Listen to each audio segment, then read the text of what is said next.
María Angélica Ramos. También está con nosotros la directora de la carrera de Derecho, la magíster Sandra Noguera.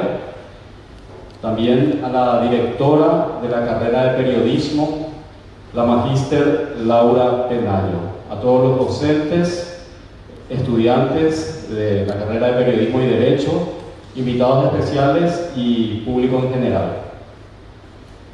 Esta conferencia sobre las elecciones generales Paraguay 2023, organizada por la Universidad Uninorte, justamente nos invita a participar en una situación bastante especial, ¿verdad? Estamos prácticamente a 17 días de lo que van a ser las elecciones generales, y como preámbulo hacemos referencia a que la Constitución Nacional establece que unas elecciones generales, donde los electores eligen mediante el sufragio a los representantes del Poder Ejecutivo, el Poder Legislativo, conjuntamente también con los gobernadores y los miembros de la Junta Departamental cada 5 años.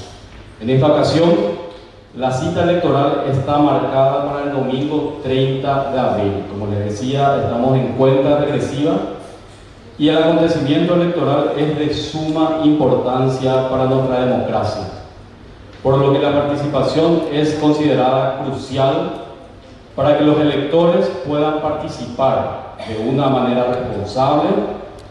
Es preciso que cuenten con información adecuada y a la vez considerar los escenarios en los que se realizan las elecciones.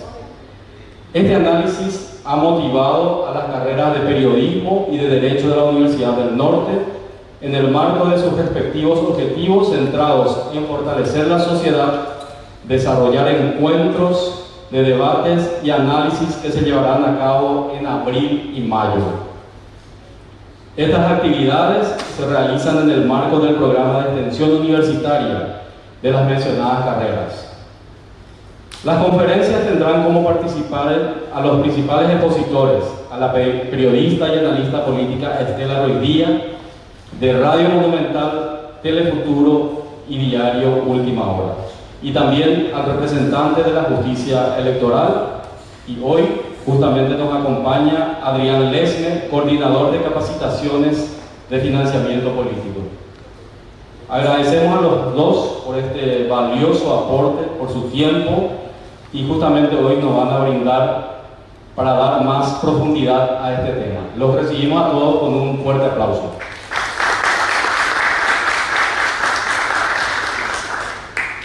En el marco de esta iniciativa comprendida como extensión universitaria, también se incluye la capacitación a la comunidad académica y a la sociedad en el uso de las máquinas de votación. Para ello, en coordinación con las carreras de Periodismo y Derecho, la Justicia Electoral instaló las máquinas en espacio de la universidad para capacitación y simulación de votos. Invitamos a todos los estudiantes que puedan realmente hacer esa capacitación porque es sumamente importante manejar y cumplir efectivamente ese voto el próximo 30 de abril. El foco a ser abordado hoy será el escenario electoral actual. Primeramente, escucharemos al señor Adrián Lesme, como decíamos, coordinador de capacitaciones de financiamiento político de la Justicia Electoral, quien nos brindará una exposición sobre financiamiento político. Posteriormente, la periodista Estela Ruiz Díaz presentará el tema escenario político y el papel de los medios periodísticos. Antes de dar paso a nuestro conferencista, queremos mencionar que la siguiente jornada será el 25 de abril, cuando se analicen los temas fuerzas políticas y perspectivas electorales, y el otro tema, boca de urna y su validez legal, delitos electorales. El cierre se dará el 30 de mayo, ya cuando la Justicia Electoral concluya el proceso eleccionario.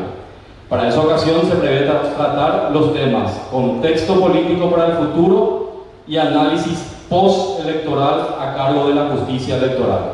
Por supuesto, esperamos nuevamente la presencia de todos los estudiantes que estén interesados en estos dos encuentros. Para arrancar con esta primera conferencia de la serie de elecciones generales en Paraguay 2023, queremos mencionar que la modalidad será la siguiente. Nuestros expositores tendrán un espacio de 20 a 25 minutos para su exposición y tras las dos conferencias abriremos un espacio de preguntas para quienes deseen consultar algo, principalmente los estudiantes de periodismo, ahora me imagino que tienen muchas preguntas. Ahora sí, arrancamos esta serie de conferencias, primero con el tema financiamiento político, a cargo de Adrián Lesmer, coordinador de capacitaciones de financiamiento político de la justicia electoral.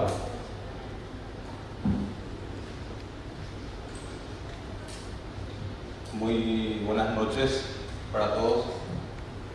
Ya que tenemos poco tiempo, entonces yo creo que mejor así, sin la proyección. Tengo una proyección, pero de igual manera podemos realizar de esta manera.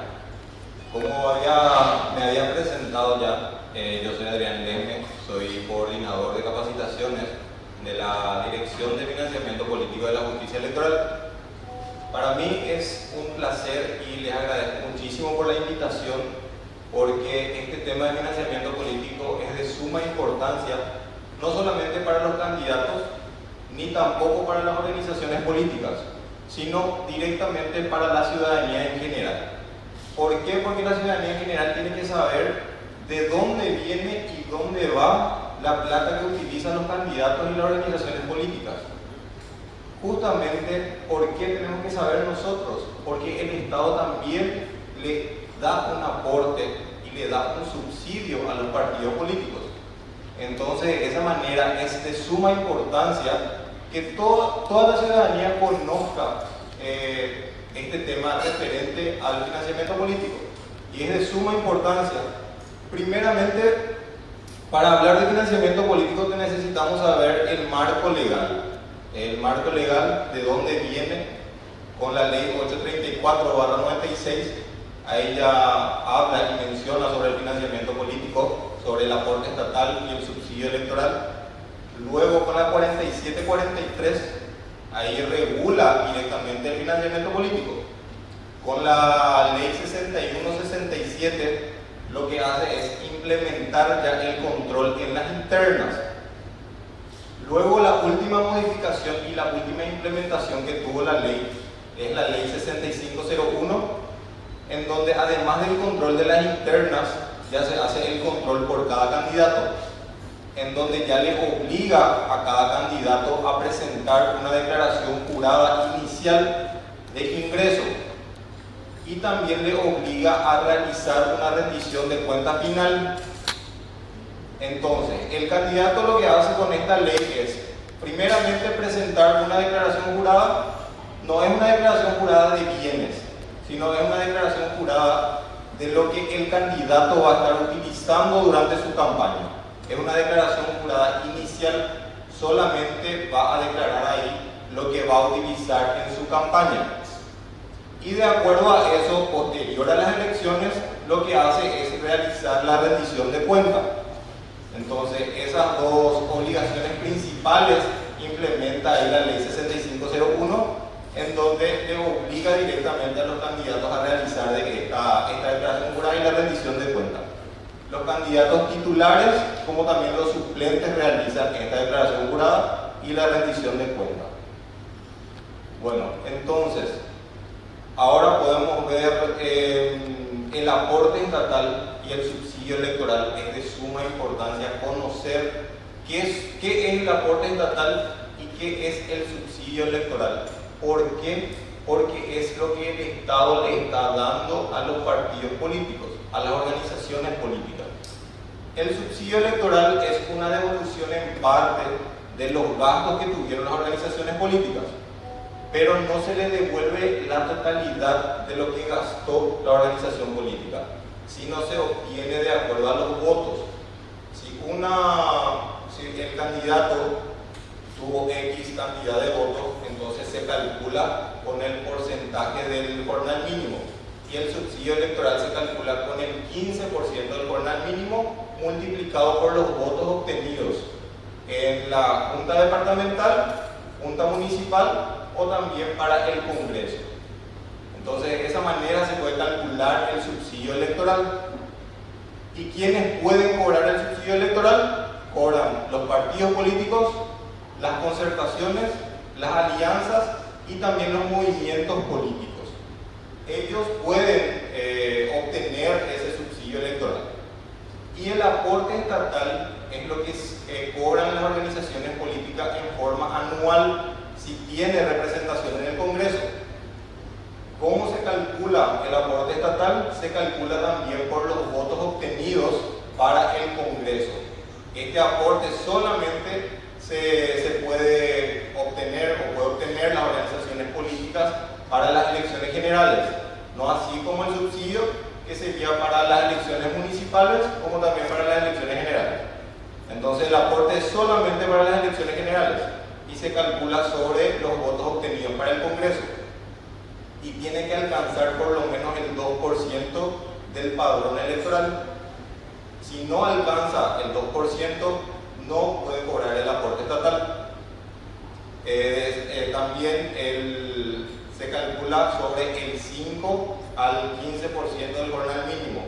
Eso establece ya directamente Hacienda por su disponibilidad, no como el subsidio, que es un porcentaje definitivo, que es el 15%. Entonces el aporte estatal, dependiendo de la disponibilidad de Hacienda, entonces se calcula entre el 5 y el 15% del jornal mínimo. Y eso se multiplica por la cantidad de votos que obtuvo la organización política. Bueno, eso sería la parte del aporte estatal y también del subsidio electoral. Necesitamos saber también cuáles son los ingresos y cuáles son los egresos que pueden tener las organizaciones políticas, como así también los candidatos. Los ingresos son 4 tipos de ingresos. Ellos pueden recibir aporte, pueden recibir contribuciones, pueden realizar también préstamos para poder financiar su campaña electoral y también pueden recibir aportes no monetarios como bienes y servicios también. Entonces se le puede donar a las organizaciones políticas como así también a los candidatos bienes y servicios. Entonces esos son los ingresos que pueden tener las organizaciones políticas. También tienen límites estos ingresos. Si un candidato o una organización política recibe más de 25 salarios mínimos, tiene que ser sí o sí con cheque nominativo o transferencia directamente. Si el candidato X entonces supera los 25 salarios mínimos, entonces sí o sí se le tiene que hacer un cheque o se le tiene que transferir directamente.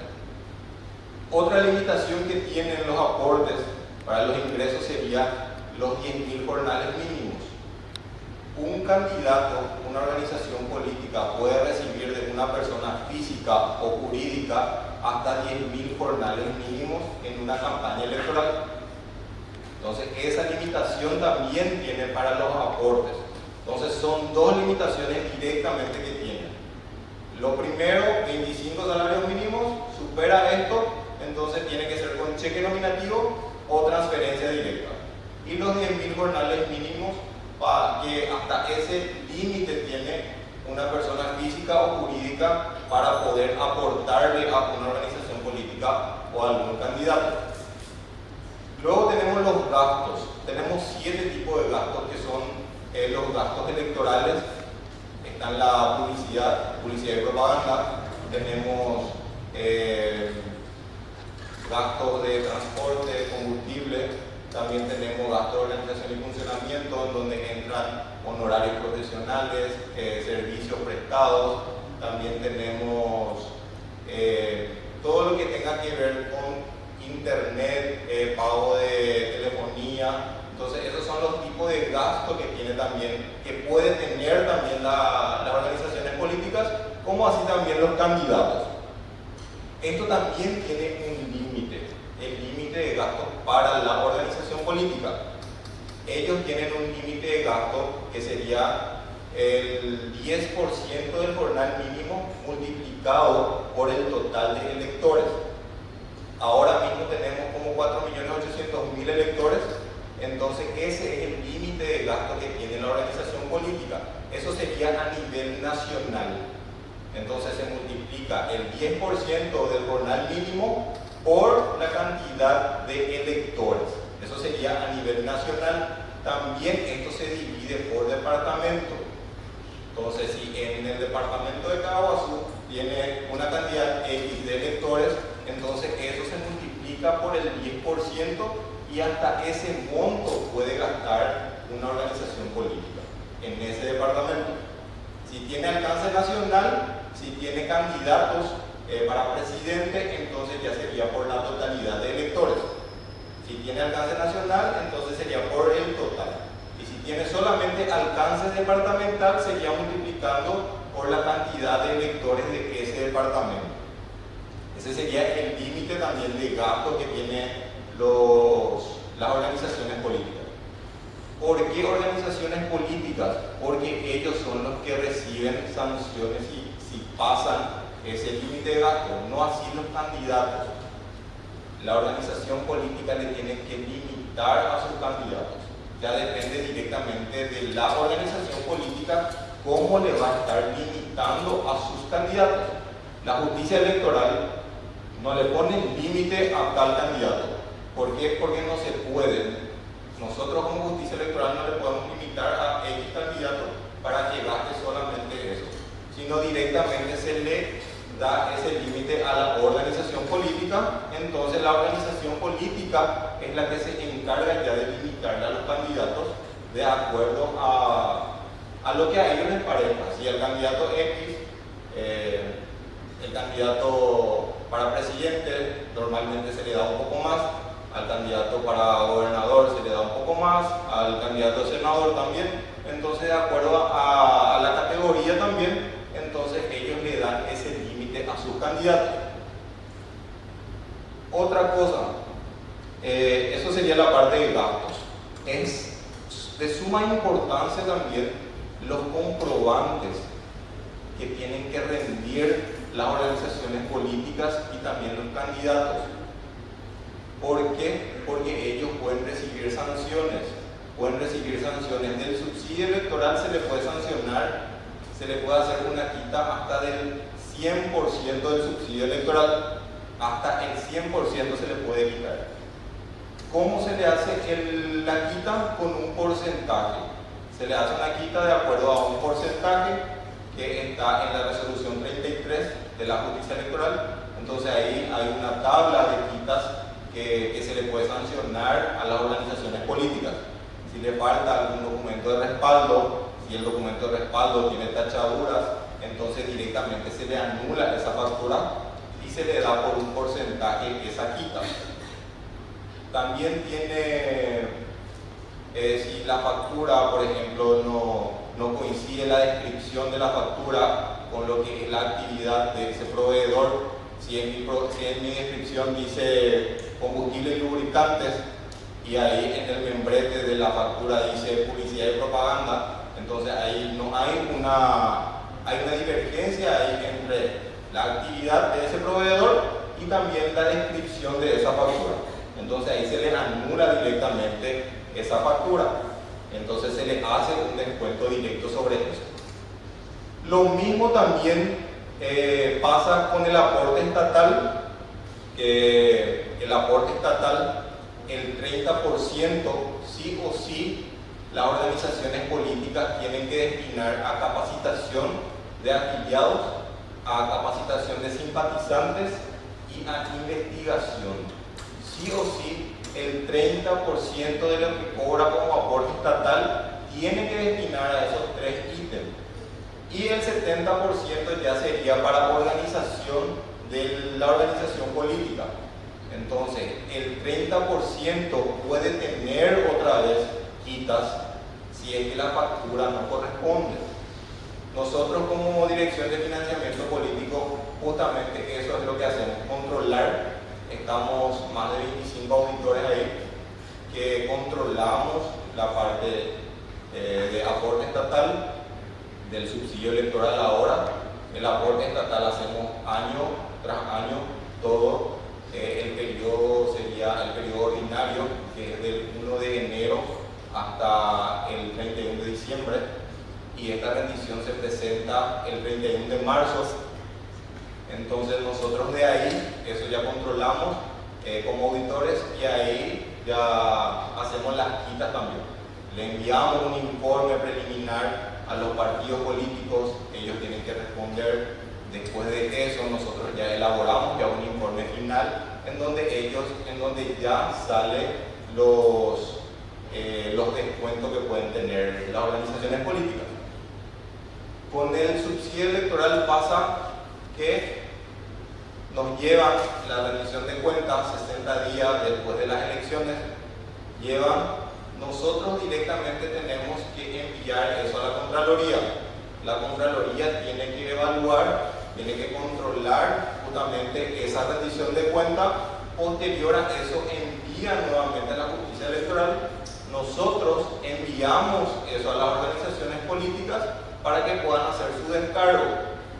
Y de ahí vuelve a nosotros para que nosotros podamos controlar nuevamente su descargo y de ahí ver si corresponde o no corresponde. Eso sería la parte de subsidio electoral. Entonces son dos totalmente diferentes, el aporte estatal como el subsidio electoral. Es de suma importancia, por eso les recalco nuevamente que conozcan, que sepan, que se interioricen con el financiamiento político, porque al fin y al cabo es plata de la ciudadanía. ¿Por qué? Porque el Estado es el que le está pagando a la organización política. El Estado es el que le está dando el aporte estatal, el subsidio electoral. Entonces, de acuerdo a eso, nosotros tenemos que saber de dónde viene y dónde va esa plata que está utilizando la organización política. Entonces, yo de nuevo les inculco también para que puedan ir y para que puedan ver, interiorizarse.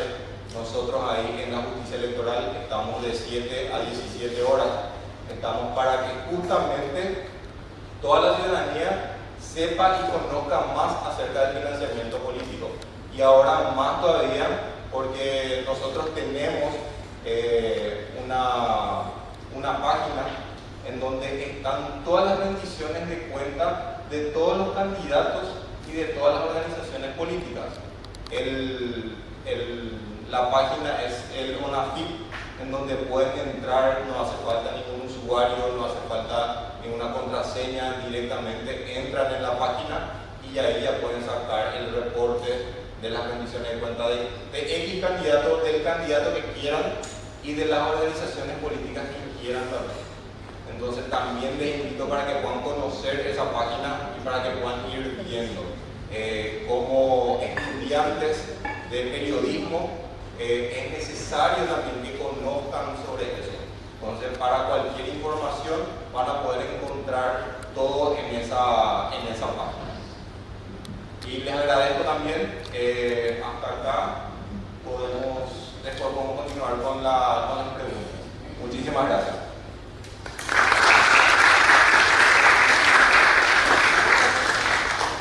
Muchas gracias por su exposición, señor Lesme. Sus aportes ayudan a entender el contexto legal sobre un complejo tema que siempre genera interés y debate en Paraguay. A quienes desean realizar una consulta, les recordamos que la modalidad será la exposición de nuestros dos conferencistas y luego se abrirá un espacio de debate. Aclarado este tema, ahora invitamos a la señora Estela Ruiz Díaz, periodista y analista política, a exponer su primer tema en esta serie de conferencias: escenario político y el papel de los medios periodísticos. Adelante.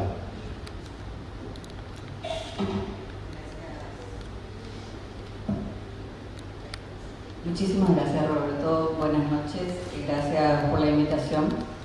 Ya me siento parte de la casa aquí en Uninorte, así que muchísimas gracias por estar acá. Muy interesante lo que planteaba el señor Lesme, muy importante. Yo también me anoté para las preguntas, pero yo traje un copiatín, así que no tengo memoria. Bueno, se acercan las elecciones generales, apenas 17 días. A esta charla yo le di como nombre Elecciones 2023, cisnes negros e incertidumbre. Se van a realizar las octavas elecciones generales desde la caída de la dictadura en 1989. Como decía Roberto, vamos a elegir presidente, vicepresidente, que es una sola chapa, senadores, diputados, gobernadores y concejales departamentales. Estamos habilitados para votar casi 5 millones de paraguayas, 4.782.000 electores, de los cuales hay un altísimo porcentaje juvenil. Jóvenes de 18 a 29 años son nada menos que 1.490.000 votos. Son una fuerza arrolladora si es que la deciden usar. En el 2018 hubo una participación del 68% de la población electoral y se estima que participó el 30% más o menos de los jóvenes. No es fácil convencerle a los jóvenes a la participación política y primero hay que convencerlos a ustedes y después lograr la movilización. No es fácil. Un poco en el contexto, en el panorama, tenemos hoy 12 candidatos, pero son dos los que polarizan las elecciones, el escenario, que por supuesto son el candidato del Partido Colorado, Santiago Peña, y el candidato de la Concertación, que es Efraín Alegre, y hay dos terceros en discordia. Euclides Acevedo, que representa a un sector del Frente Guazú. Recordemos que el Frente Guazú apenas se formó, luego se dividió, un grupo se quedó con la Concertación y otro grupo se abrió y presenta candidatura presidencial propia, aunque la lista del Senado es igual, es una sola lista. Y Payo Cubas, que es un poco diríamos, el díscolo, el enfant terrible de estas elecciones. Es difícil saber qué votos captan estos dos terceros en discordia. A mi criterio, ambos candidatos podrían tener votos transversales, es decir, clarito que Santiago Peña va a tener el voto colorado, obviamente Efraín Alegre va a concentrar el voto de la oposición, básicamente anticolorada.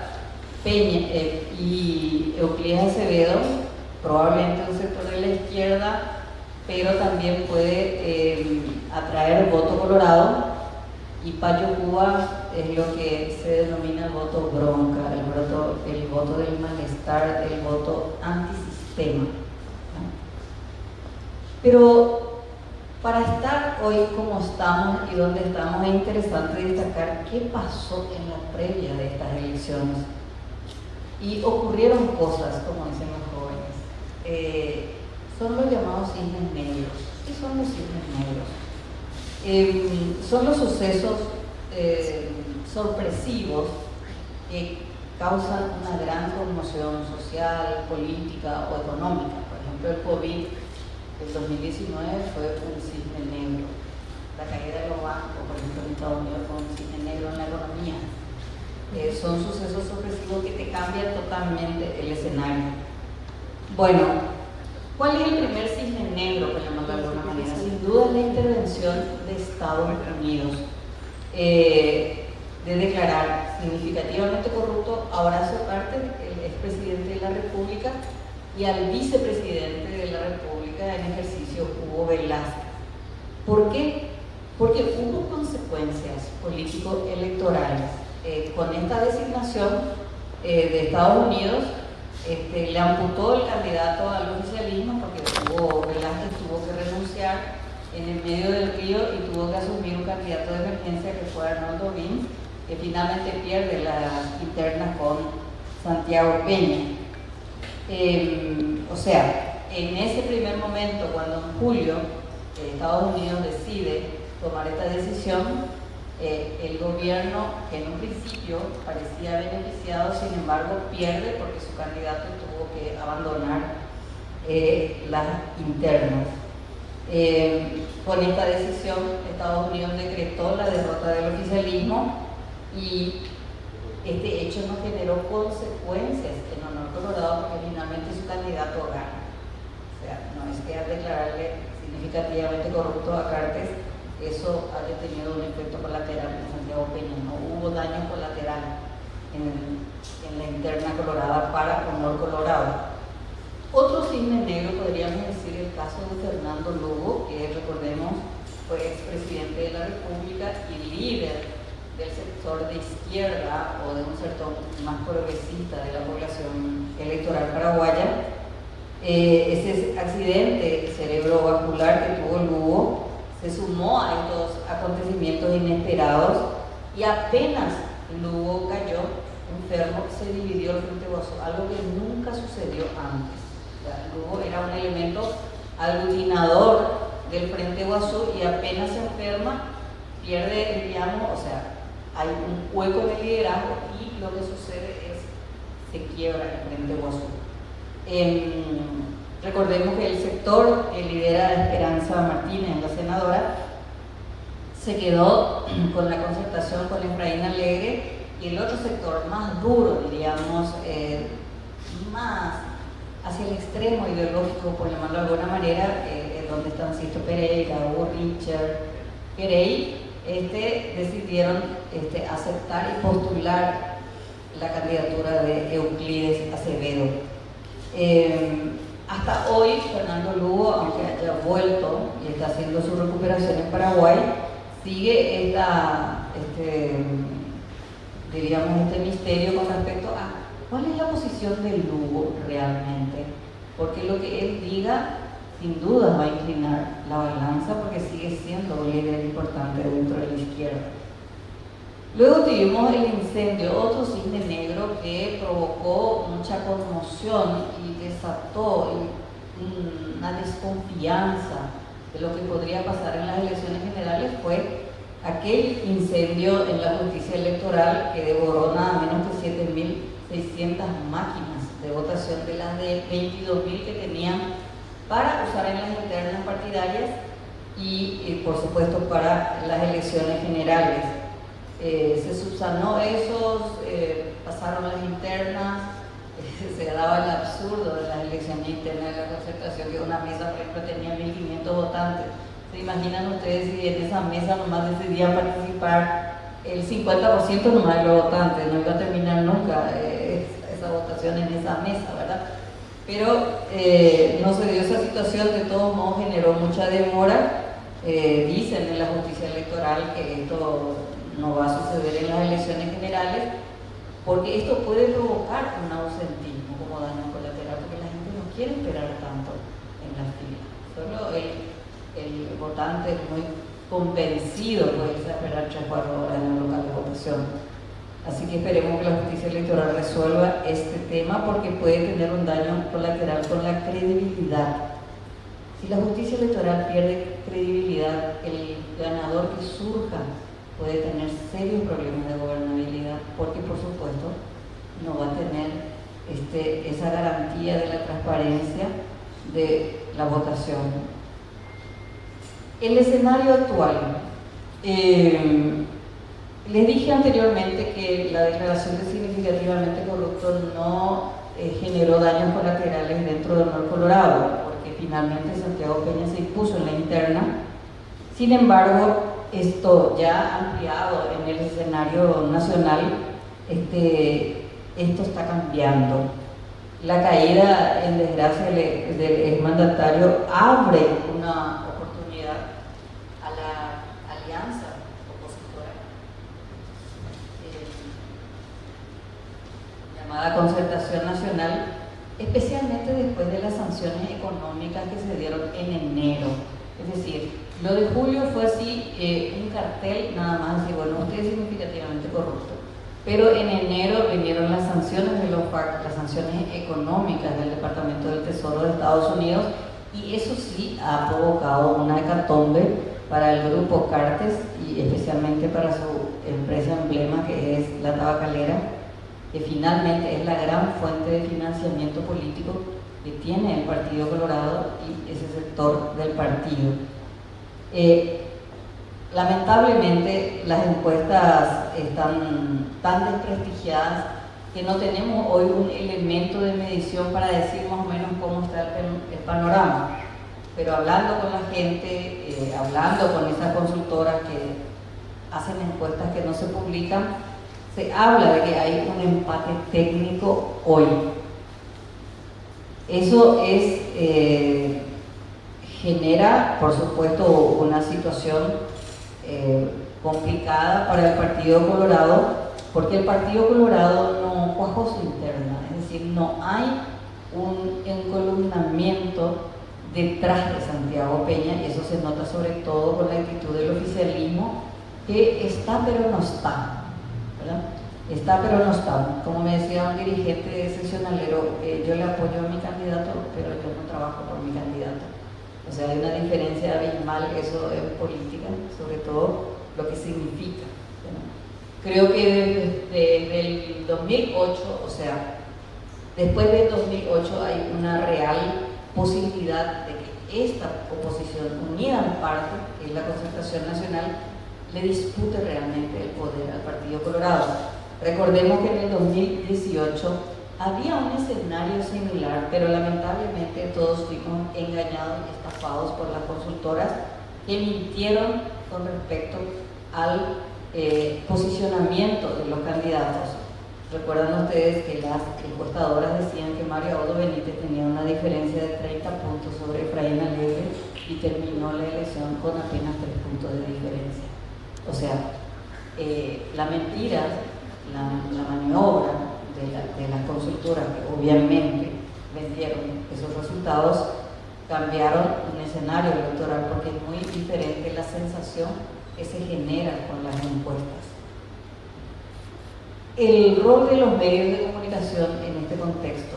Bueno, los medios de comunicación juegan un rol muy importante en el debate público y especialmente cuando hay elecciones. Yo ya no sé si se mantiene aquello de que la prensa sigue siendo el cuarto poder, porque la irrupción de Internet cambiaron absolutamente todas las reglas del juego, y ese vínculo directo que existía entre el poder y la gente que se daba a través de los medios de comunicación, hoy tiene otro puente, a veces mucho más directo y quizás mucho más efectivo, que son las redes sociales. O sea, los medios de comunicación han perdido poder en ese sentido. Pero, aunque cuestionados, vapuleados, satanizados, sin los medios de comunicación es imposible imaginar una democracia. Porque todo en política, en la vida nacional, repercute en la opinión pública a través de los medios de comunicación. Y más allá de las redes sociales, que tienen su importancia y que están ganando terreno, hay una fuerte influencia de los medios de comunicación en la agenda pública.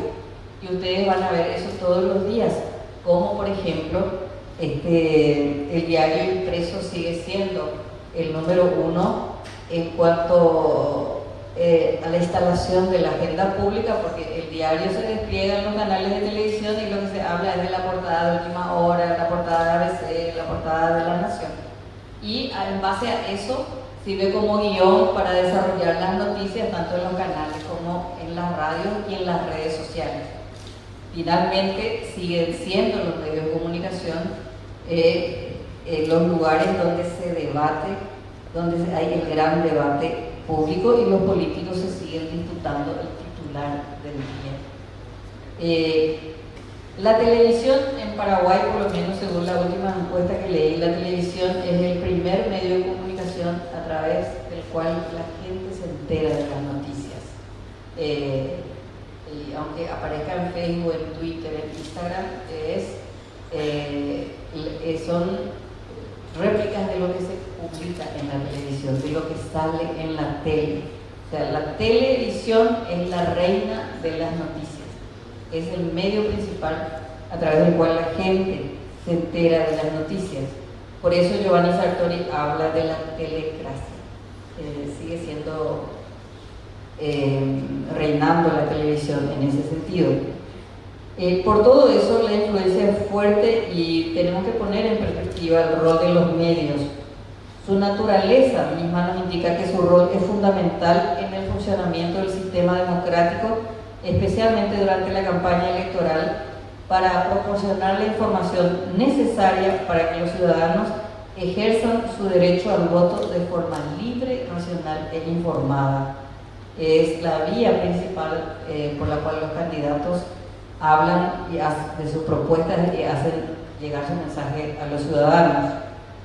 Pero en el deber ser, el Estado también tiene que garantizar la igualdad de oportunidades de todas las formaciones políticas que concurren a participar de las elecciones, imponiendo la neutralidad y el respeto al pluralismo político en la formación electoral para que el voto sea informado.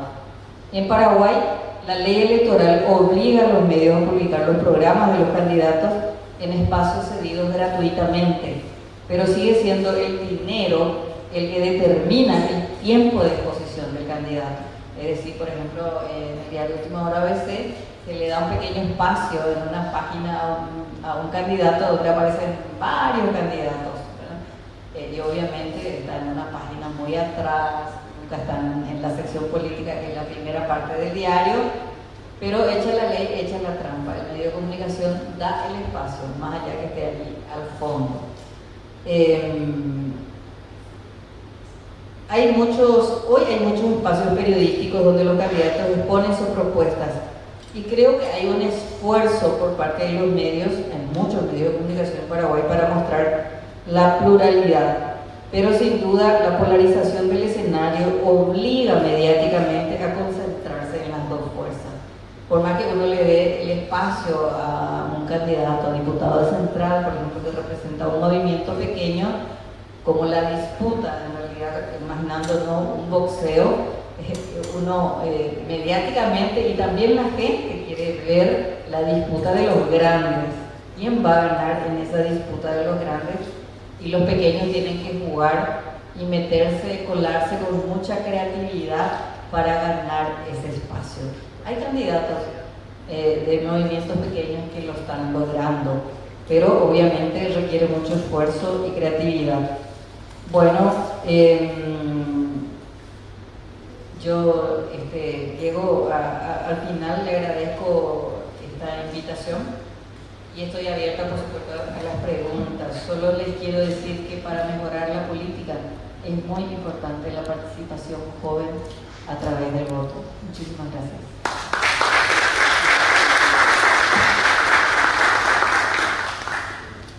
Muchas gracias por su exposición, señora Estela Puri Díaz. A nosotros que le conocemos hace tiempo le llamamos doctora Estela, para quienes tenemos el gusto de conocerla. Estamos seguros que su exposición dio un panorama bien analítico, ¿verdad?, bien real, que será aprovechado, por supuesto, por los estudiantes y por el público en general, que le interesa la política y principalmente que estamos a puerta de las elecciones. Ahora queremos abrir un espacio de preguntas en caso de que quieran realizarlas a los dos conferencistas. Solicitamos lo posible, las consultas sean concretas para dar espacio a todos los que quieran realizar. Disponemos de 10 minutos para este momento. Entonces los alumnos que quieran realizar la consulta, alzar, ¿verdad?, y ahí van a acercar un micrófono.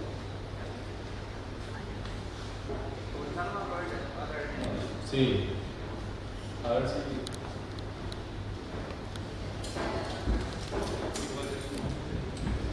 Yo soy Valeriano Domínguez y la pregunta es para Adrián. El cálculo del 15% sobre el jornal mínimo se hace a principios de enero o con el último salario mínimo que se está pagando. Al salario que se está utilizando justamente ahora. Sí. ¿Otra consulta? Su nombre y la consulta.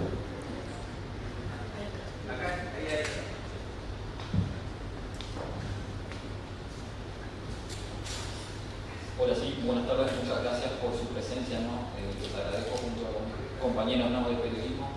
Tengo dos consultas, una pregunta para nuestro coordinador Adrián y otra pregunta para el licenciado. Primeramente hablamos del tema de los subsidios. Se le puede sacar el subsidio al candidato, pero yo quería consultarte si puede existir una sanción mayor. Y la segunda es para la licenciada, ¿qué espera de las próximas elecciones? Bueno, el subsidio en realidad se le da a la organización política, no se le da al candidato. Y el subsidio se le puede quitar hasta el 100%, pero para la organización política. El candidato no recibe no recibe dinero directamente del Estado, ya sea de aporte estatal como también del subsidio. Pero depende de cada candidato esa quita también del subsidio que se le hace a la organización política. ¿Por qué? Porque el candidato tiene que presentar también los documentos de respaldo de su rendición de cuentas, y eso implica también la quita que se le puede hacer a la organización política. Y también, dependiendo de qué sea dependiendo de lo que realice el candidato o la organización política, tiene sanción. Si la organización política o el candidato recibe dinero que no corresponde, para no decir directamente del narcotráfico o cualquier otro tipo de dinero, entonces también tiene una sanción directamente, que la justicia electoral también dispone eso. Otra cosa, nosotros tenemos la dirección de fiscalización, estamos trabajando a la par también la dirección de financiamiento político con la dirección de fiscalización, y ellos se encargan directamente de realizar esa investigación a los candidatos. Ellos tienen un sistema que trabaja también conjuntamente con la CEPRELAT, entonces ellos le informan a la CEPRELAT algunas actividades sospechosas que tienen los candidatos. Eso le informan a la CEPRELAT, y la CEPRELAT también se encarga otra vez de informar eso al ministerio. Entonces ahí directamente termina ese circuito, y ahí el ministerio es el que se encarga ya de hacerle alguna sanción directa al candidato. Pero como justicia electoral, lo que nosotros sancionamos sobre el subsidio sería solamente para la organización política, porque ellos son los que reciben el subsidio electoral. Muchas gracias. Siguiente. Laura. Bueno, ¿qué espero de estas elecciones? En primer lugar, que se realicen con normalidad. El candidato que gane y el que pierda acepte el resultado de las elecciones. Y a partir de ahí, por supuesto, cualquiera que gane las elecciones presidenciales en Paraguay necesita tener gobernabilidad.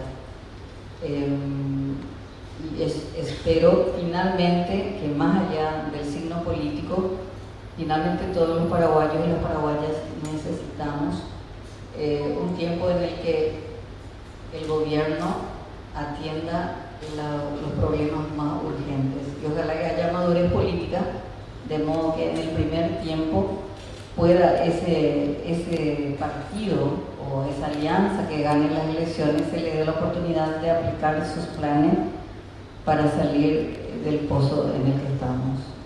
Me parece que en un primer tiempo eso es lo más importante. Siguiente. Buenas noches, mi nombre es Gerardo, buenas noches al coordinador, a la licenciada, a los compañeros y docentes. Para el coordinador la pregunta, ¿algún antecedente que recuerde o más sonado alguna sanción ya aplicada a alguna organización? Y si en el caso que no, si considera que tendría que hacerse alguna modificación para que sea más riguroso o efectivo el control.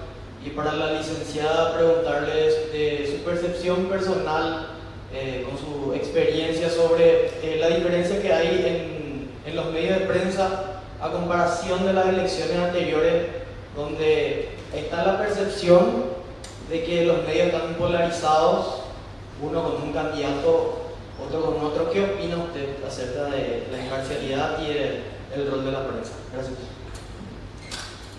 Bueno, la sanción directa, lo que realmente se suele hacer son sanciones monetarias. Las sanciones monetarias se hace ya de hace un tiempo atrás, y son muchas para todas las organizaciones políticas. En las elecciones municipales tuvimos 61 organizaciones políticas que presentaron su rendición de cuentas. De eso, casi el 100% tuvo sanciones monetarias. sanciones que no sean monetarias, ya directamente depende de la Dirección de Fiscalización, ahora justamente con la Ley 6501, donde implementa también una figura muy importante que es el oficial de cumplimiento. Ellos se encargan directamente de realizar esas investigaciones con las organizaciones políticas, con los sujetos obligados que son las organizaciones políticas. Entonces ahora con esta ley lo que hacemos es directamente, como antes no se controlaba a los candidatos, ahora con la ley 6501 se le controla ya directamente a los candidatos. Entonces por eso también nace esa figura del oficial de cumplimiento. Entonces ellos se encargan ya de investigarle a los candidatos y de ahí ahora estamos viendo justamente las sanciones para ellos, pero esas sanciones ya aplica directamente el Ministerio Público, como con la ayuda también de CEPRELAT, que la CEPRELAT es la que investiga otra vez a los candidatos. Entonces la justicia electoral lo que hace es encuentra una actividad sospechosa, eso remite un informe a la CEPRELAT. La CEPRELAT es la que se encarga ya directamente de controlarle a ese candidato, de investigarle, y de ahí pasa directamente al Ministerio Público para la sanción. Pero eso ahora se está implementando, así como le estaba mencionando también con la ley 6501, en donde ya directamente se le controla a los candidatos. Doctora Rodríguez. Bueno, los medios de comunicación aquí en Estados Unidos, en Noruega, en Finlandia toman posiciones. O sea, eso no está mal que tomen posiciones. Pero en periodismo hay una frase que dice: los hechos son sagrados. O sea, los periodistas no debemos permitir que se tergiversen los hechos más allá de la posición que asuman las direcciones o editorialmente los medios de comunicación. Y en ese sentido es muy importante la irrupción de las redes sociales, porque incluso estamos viendo hoy que hay periodistas que no están de acuerdo con la línea de su medio y pueden expresarlo en las redes sociales, o incluso temas que no se desarrollan en sus medios lo desarrollan en las redes sociales. Entonces es muy normal que en esta época, y esto sucedió durante los 30 años que estamos viviendo en las 8 elecciones que tuvimos hasta hoy, la polarización de la sociedad también se nota en los medios de comunicación. Los medios tienen sus candidatos, pero lo que los periodistas tenemos que cuidar son los hechos, cómo planteamos las noticias, cómo cuidarlas. Por eso es muy importante cómo es la redacción de un medio de comunicación. Para mí, obviamente, yo soy más purista con respecto al rol de los medios. A mí no me gusta que los medios de comunicación asuman una posición política demasiado clara, porque puede contaminar las noticias. Es muy difícil que no se contaminen. Tiene que tener una redacción demasiado poderosa, demasiado consciente, demasiado ética para que eso no contamine las páginas del diario. Pero estamos viendo que eso no está sucediendo. Entonces, sí es importante por eso trabajar mucho la ética en el periodismo. Porque un periodista formado con ética no va a aceptar muchas cosas. No va a aceptar. Así que es normal que los medios tomen posiciones, que lo asuman claramente para que el público sepa, pero hay algo que es innegociable: los hechos son sagrados. ¿Otra consulta? Hola. Mi consulta, soy Jonas Mena, y mi consulta es para la señora Estela. Le preguntaría sobre su opinión sobre el subsidio electoral para los miembros de mesa por parte del Estado, y que también garantice transporte público para así evitar los arreglos de las estructuras. Lo mismo con relación a propaganda electoral. Sí, yo creo que absolutamente hay que modificar la ley electoral.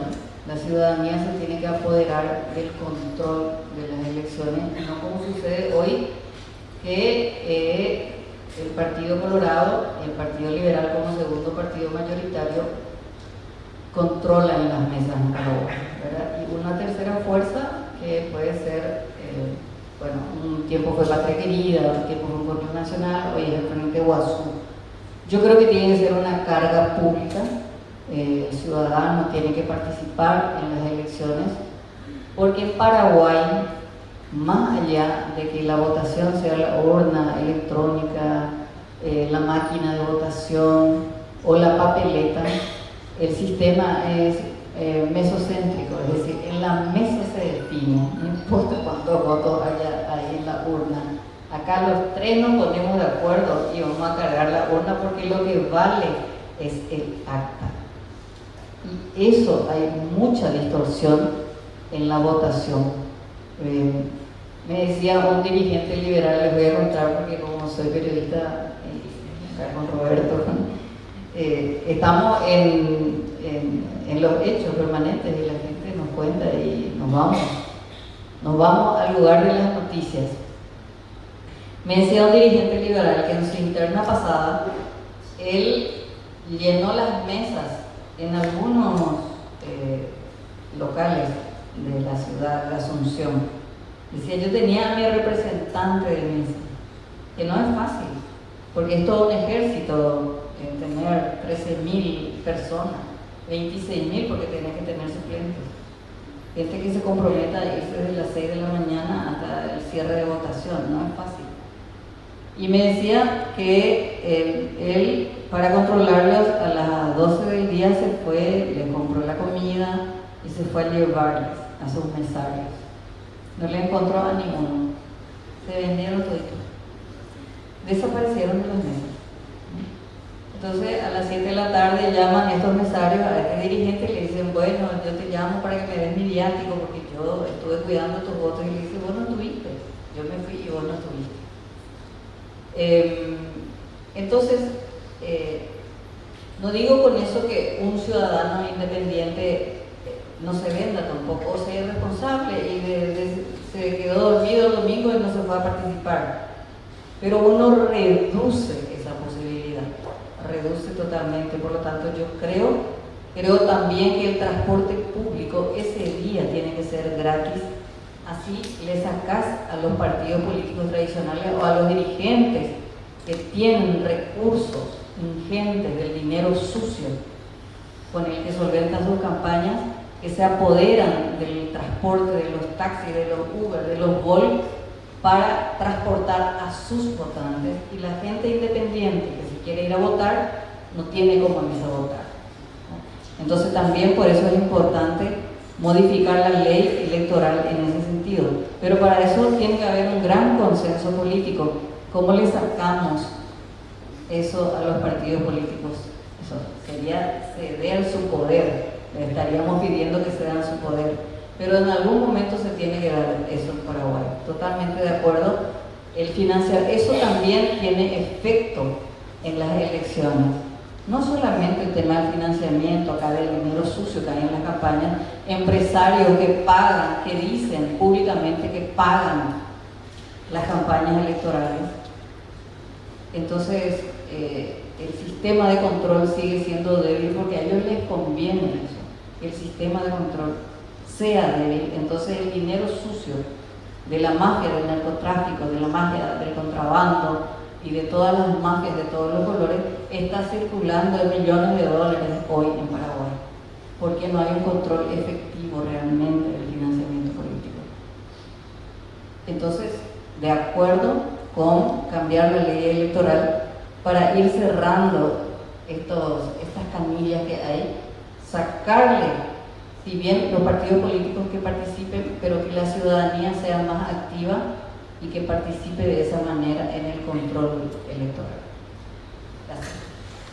Gracias. Tenemos la consulta. Buenas noches, mi nombre es Darío González. Quiero hacerle una pregunta a Adrián Lerme y a la licenciada. Como mencionaste, señora Adrián, el Estado tiene que financiarle a los políticos su campaña. Pero ¿qué pasaría si un político no quiera aceptar eso y quisiera poner eso de su bolsillo? Cosa que en la realidad no creo que pasaría. Y para la licenciada, discrepo contigo respecto a que ya no creas perdón, que el cuarto poder sea la prensa, porque en las redes siempre se publica lo primero, todo, pero sabemos que son los periodistas que controlan eso. Y además, cualquier persona puede ser periodista, como dicen algunos docentes, publicando cosas, pero sabemos que la gente espera la fuente segura para aceptar si esa noticia es verdadera o es falsa. Gracias. La organización política es medio difícil de que no acepte dinero, eso es categórico. Pero de igual manera hubo un caso que una organización política en realidad se olvidó y no solicitó su subsidio electoral, entonces directamente no se le paga. Tienen un límite, ellos tienen un tiempo limitado para poder solicitar su subsidio y su aporte estatal. Si ellos no presentan, hace poco terminó el 31 de marzo, tuvieron tiempo para presentar su solicitud de aporte estatal.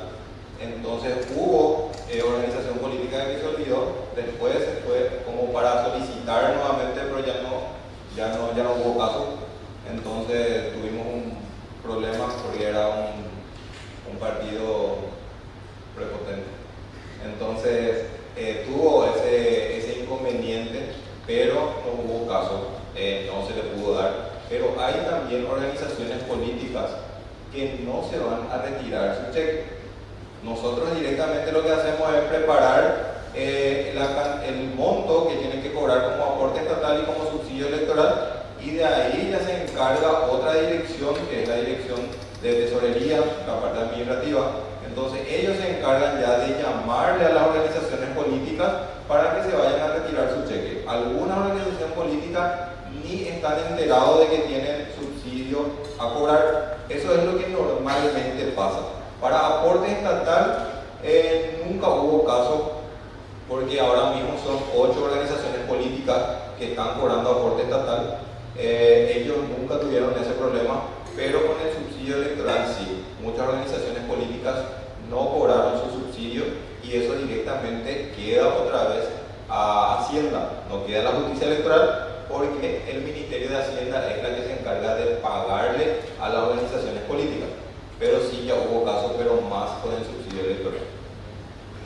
Había una pregunta que me hizo futuro colega, creo, con respecto a si estoy de acuerdo con el subsidio del aporte a los partidos. Yo estoy de acuerdo porque es una manera de blindar a los partidos del dinero sucio.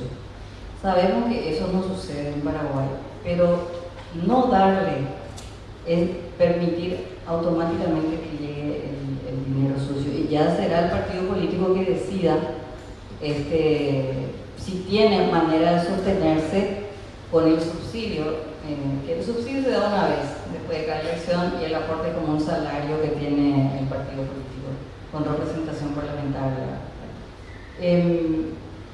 Estoy de acuerdo porque es alguna para blindar a los partidos de las mafias.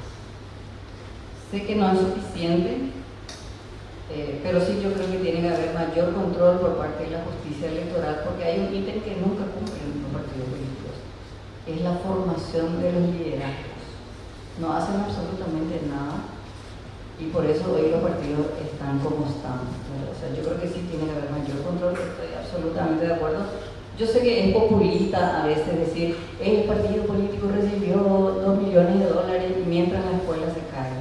O sea, es muy fácil a veces hacer ese tipo de comparaciones, pero que son falacias cuando uno profundiza más el debate de la democracia.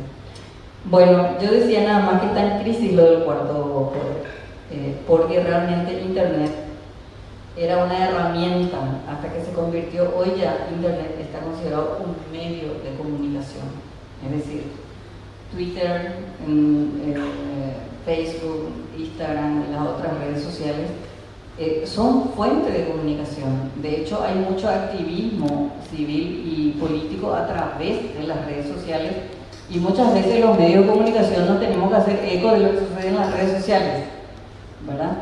Entonces, sí, no digo que no lo siga haciendo. Para mí es una buena noticia que los medios de comunicación sigan siendo la fuente segura para la gente. Eso fue un fenómeno que se dio durante la pandemia, que hubo tanta fake news con respecto a las vacunas, fue el escenario perfecto para los antivacunas, pero la gente tenía la necesidad de una información más certera con respecto a la salud pública, los efectos de las vacunas, etcétera, etcétera.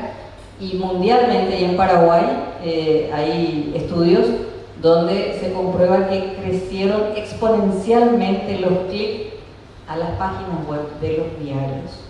Eso significa que se recobró la credibilidad en los medios de comunicación. Finalmente uno puede hacer mucho ruido en las redes, pero en las redes uno no sabe qué es verdad y qué es mentira. Entonces, obviamente como periodista, eso para mí fue una buena noticia. Ahora, lo que trajo Internet también fue la crisis económica de los medios de comunicación. La información es gratuita hoy. Entonces, eso también quebraron muchos medios de comunicación en el mundo, y en Paraguay el sostenimiento de los medios está cada vez más difícil. Muchas gracias. ¿Había una consulta ahí? Ya se quieren ir a ver lo que aplaudieron, ya se quieren ir. Hola, buenas noches. Para el señor Ledesma, esta consulta es si estos controles se realizan durante las campañas o al finalizar únicamente se realizan estos controles, ¿cómo queda? Los controles, ya sea para aporte estatal y subsidio electoral, se hace en forma por separado. Lo que son de aporte estatal nosotros controlamos, nosotros tenemos un sistema que se llama SINAFIP, en donde los partidos cargan todos los comprobantes, ya sea de ingreso y egreso. Sería como un sistema contable. Ellos cargan en forma diaria sus gastos o sus ingresos. Nosotros directamente ya controlamos eso en ese periodo. Pero ellos nos envían su rendición de cuenta recién el 31 de marzo. Eso sería para aporte estatal. Envían el 31 de marzo todo su documento de respaldo y de ahí nosotros ya controlamos en físico. Primeramente controlamos en el sistema y de ahí después ya controlamos en físico todas las documentaciones de respaldo. Lo que le compete al subsidio electoral, eso ya depende directamente de las organizaciones políticas, de cómo se manejan ellos. Porque nosotros también le damos esa herramienta para que puedan utilizar. Ellos utilizan también el SINAFIP, todas las organizaciones políticas. Ellos tienen ya ahora disponible para que puedan ir cargando sus facturas, ya sea de ingresos como también de gastos. Ellos ya pueden cargar, entonces nosotros, a medida que ellos estén cargando, nosotros ya podemos controlar también eso. Pero normalmente hacen las organizaciones políticas, terminan las elecciones y ahí empiezan a cargar su factura. Tienen 60 días para poder presentar esa rendición de cuenta. Por eso normalmente ellos hacen de esa manera. Terminan las elecciones y ahí empiezan a cargar su factura. Nosotros durante ese periodo también podemos controlar hasta 60 días. De ahí se corta el sistema, ya no pueden utilizar el sistema, nos llevan a nosotros la rendición de cuenta y ahí también lo primero que hacemos nosotros para subsidio electoral es recibir las rendiciones de cuenta y enviar directamente a Contraloría, porque Contraloría es la que realiza el primer control para el subsidio electoral. Del aporte estatal no, pero del subsidio electoral sí. Entonces, una vez que a nosotros nos devuelva Contraloría, ahí empezamos a controlar directamente en físico también esa rendición de cuenta. Pero se puede realizar durante o después de presentar su rendición de cuenta. Eso ya compete directamente a la organización política de cómo se va manejando, porque nosotros ya le habilitamos directamente el sistema para que puedan ir cargando su factura. Muchas gracias. ¿Otra consulta? Sí, para hacer la pregunta. Dijiste que cada medio de prensa toma una postura con respecto a uno u otro candidato. O sea, eso se ve en ABC, en Última Hora, en todo en Telefuturo, que toman una postura y los otros son totalmente diferentes. En términos políticos siempre se dice se baja la línea. ¿Eso ocurre o no para los periodistas estrellas, digamos, de todos los medios de prensa, o coincide nada más en lo que el periodista está viendo con lo que quiere que el patrón se haga? Hay de todo. Yo creo que hay algunos medios que más allá de sus posiciones políticas siguen haciendo periodismo y otros que no, que hacen propaganda nada más. Y creo que uno sabe claramente cuáles son esos medios. Se baja la línea, probablemente habrá periodistas que siguen la línea de lo que le dice el patrón, y hay otros periodistas que no siguen esa línea. Y creo que sigue habiendo eso en gran parte de la prensa. Obviamente también cada periodista tiene sus convicciones políticas y eso también puede llegar a contaminar su trabajo. Pero la ventaja que se tiene hoy, y sobre todo para la audiencia, es que se puede detectar muy rápidamente cuál es la posición del periodista o cómo está haciendo su trabajo. Hoy tenemos el tribunal de las redes sociales. Nosotros que venimos del periodismo de máquinas de escribir y que hoy tenemos que lidiar con este nuevo mundo tecnológico, es muy diferente el periodismo que se hacía en los 80, en los 90 con respecto a lo que se hace hoy. Aunque sigas haciendo lo mismo, hoy nuestro trabajo está permanentemente en el banquillo y uno al instante de lo que escribe en el Twitter o lo que dice en la radio, estás teniendo la respuesta y el cuestionamiento de la gente.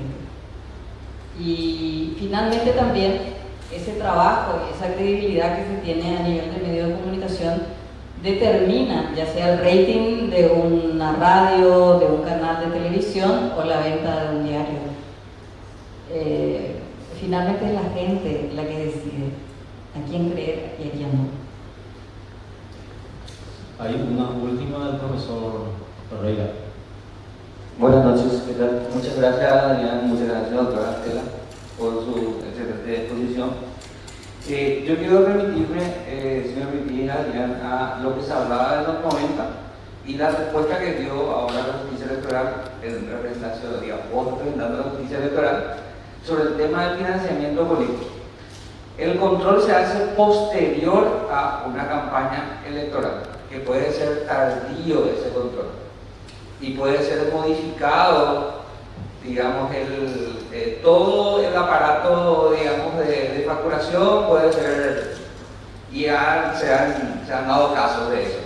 O sea, lo que presentan los partidos políticos es lo que ellos dicen que gastaron en ese periodo de tiempo. Desde los 90, que cubría en ese momento justicia electoral, se hablaba de la necesidad del control durante la campaña electoral. Quisiera saber si se siguió debatiendo sobre eso, si hay alguna idea de cómo, digamos, tratar de ver eso, o quedó, digamos, vamos a hacer el control al final, ¿verdad?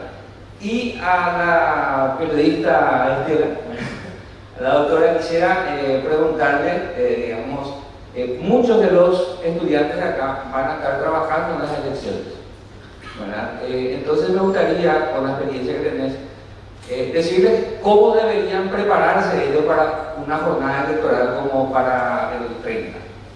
Así que gracias a eso. Sí, justamente eso sí sigue en planes, pero todavía no está concretamente. De hecho, que ahora lo que nosotros hacemos es implementar estos sistemas para justamente ir probando el control momentáneo de los gastos que tienen los candidatos. Porque nosotros realmente como justicia electoral, como la ley nos indica, tenemos que controlar posterior a la rendición de cuentas.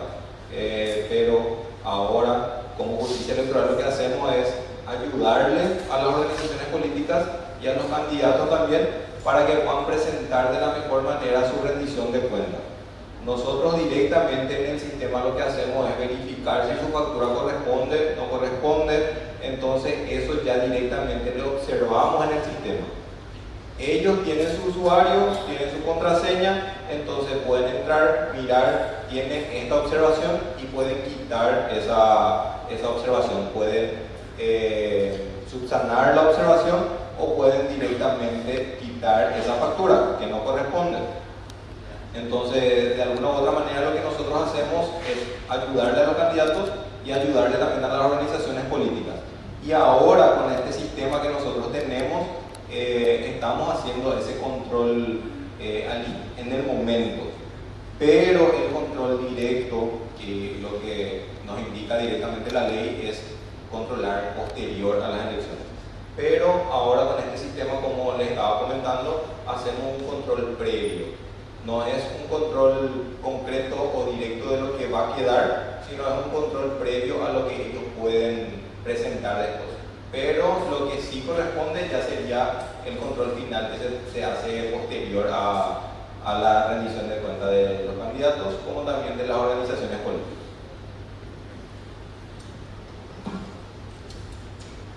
Uno de los momentos más excitantes del periodismo son las elecciones generales. Es muy lindo cubrir las elecciones con Richard, con Mari, con Roberto. Hemos estado en varias elecciones y para mí es muy simple. Seguramente que van a ir a los locales de votación. Yo les insto a hablar con la gente. Es cierto que muchas veces nos vamos y contamos el proceso, cuánta gente votó en la mesa. Generalmente los periodistas nos perdemos en el datismo, ¿verdad?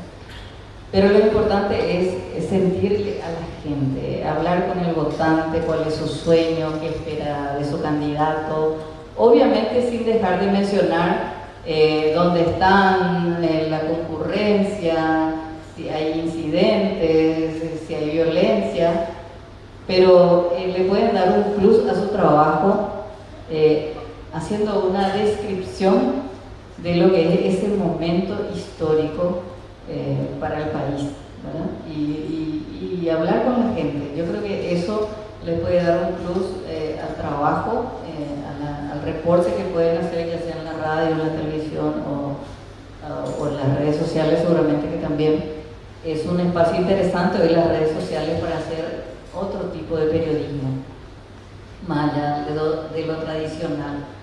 Así que todos sabrán cuáles son las 5 preguntas que hay que responder para cualquier noticia, pero sobre todo hablar con la gente y describir las situaciones, describir un hecho anecdótico, algo que les llama la atención. Le conocí a un director de un medio de comunicación en Brasil cuando hacía una maestría y había rescatado un periódico que se cerró. Y él decía que la burocracia mataba al periodismo, porque en periodismo, en los medios de comunicación, dividimos también la tarea periodística como se divide el Estado. Es decir, Roberto cubre presidencia, Mari se va al Ministerio de Hacienda, yo me voy a la justicia electoral.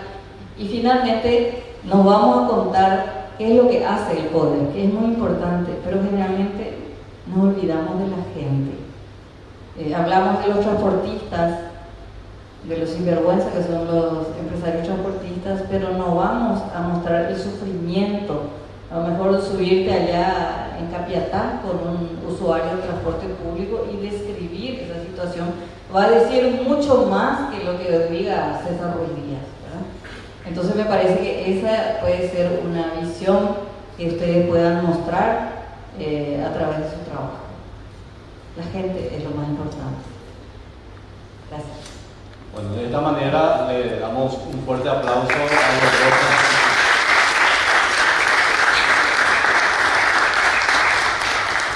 Tras las excelentes exposiciones y el interesante debate, vamos a cerrar esta primera conferencia Elecciones Generales 2023, agradeciendo nuevamente a nuestros conferencistas y como reconocimiento a sus destacadas participaciones, queremos hacer un pequeño presente que incluye un certificado de reconocimiento. Estudiantes de periodismo hacen entrega de estos presentes. Aplausos.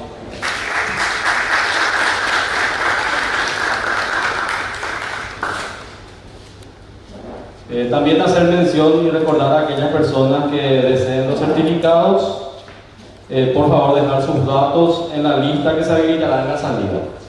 No queremos cerrar esta actividad sin recordar que la siguiente jornada será el próximo 25 de abril cuando se analicen los temas fuerzas políticas y perspectivas electorales y boca de urna y su validez legal de mitos electorales. El cierre se dará el 30 de mayo, ya cuando la justicia electoral concluya el proceso eleccionario. Para esta ocasión se prevé tratar los temas contexto político para el futuro y análisis postelectoral a cargo de la justicia electoral. En representación de las autoridades, docentes, estudiantes de la carrera de Periodismo y Derecho, les agradecemos a todos por su participación y nuevamente aquí a los conferencistas. Muy buenas noches para todos.